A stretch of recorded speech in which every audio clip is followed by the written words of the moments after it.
આણંદ જિલ્લામાં પણ આગામી 2 દિવસ રેડ એલર્ટ જાહેર કરાયું છે। જિલ્લા વહીવટી તંત્ર દ્વારા તમામ તૈયારીઓ શરૂ કરી દેવાઈ। મહીકાંઠાના 27 ગામોમાં ખાસ એલર્ટ અપાયું। ખંભાતના 14 ગામોમાં પણ તંત્ર દ્વારા એલર્ટ। તમામ સરકારી અધિકારીઓને સ્ટેન્ડ બાય રહેવા માટે સૂચના। આવતીકાલે 1 દિવસની રજાની જાહેરાત। નીચાણવાળા વિસ્તારમાં રહેતા લોકોનું સ્થળાંતર કરાશે। પશુઓને બાંધીને ન રાખવા માટે પણ કલેક્ટરે અપીલ કરી।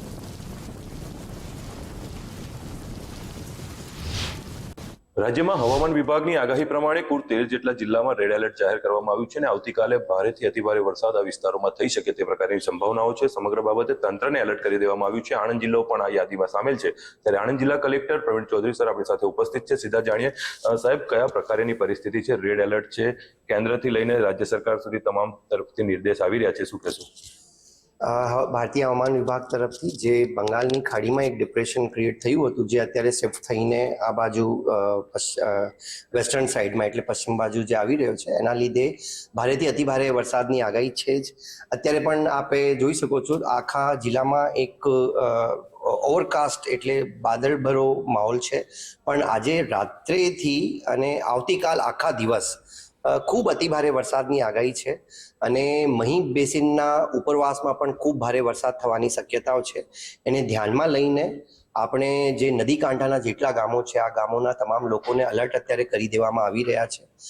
મામલતદારશ્રીની ટીમ અને દરેક તાલુકામાં એક જે ક્લાસ 1 ઓફિસર્સ જે લાયસન્સ ઓફિસર તરીકે નિમેલા છે, એ બધા અત્યારે ફિલ્ડમાં નીચાણના એરિયાઝની વિઝિટ કરી રહ્યા છે, જેથી સમયસર ઇવેક્યુએશન થઈ શકે છે। કેમ કે એકવાર પાણી ભરાવાની પાણી ભરાઈ જાય પછી ઇવેક્યુએશનમાં જે મુશ્કેલી આવતી હોય છે, એને નિવેરવા માટે અને એટલા માટે અત્યારથી જ ઇવેક્યુએશનની કામગીરી હાથ ધરી દેવામાં આવી રહી છે। જમવાની વ્યવસ્થા થાય, ત્યાં આરોગ્યની ટીમો ત્યાં કેમ્પ કરે, તો આ રીતની તમામ વ્યવસ્થાઓ અને ઇમરજન્સી લાઇટિંગની વ્યવસ્થા, અત્યારે ડિઝાસ્ટર કંટ્રોલ રૂમ્સમાં પણ તમામને જે સંસાધનોની જે આપણી પાસે હોડીઓની માહિતી હોય, જે બોટ્સની માહિતી, એમ્બ્યુલન્સીસની માહિતી, જેસીબીઝ, એક્સકેવેટર્સ, આ બધીની માહિતી પણ અત્યારે એકઠી કરી દેવામાં આવી છે।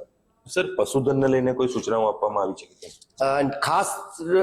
ખાસ જે નીચાણના એરિયામાં જેટલા પશુપાલક આપણા પશુધનને રાખે છે, ખાસ એક તમામ મામલતદારશ્રીઓ અત્યારે અને પશુપાલનની ટીમ પણ અત્યારે આવા વિસ્તારના પશુપાલકોને પશુધનને ખુલ્લું રાખવા માટે ખાસ સૂચના આપવામાં આવી રહી છે। યશદીપ ગઢવી, ગુજરાત ફર્સ્ટ, આણંદ।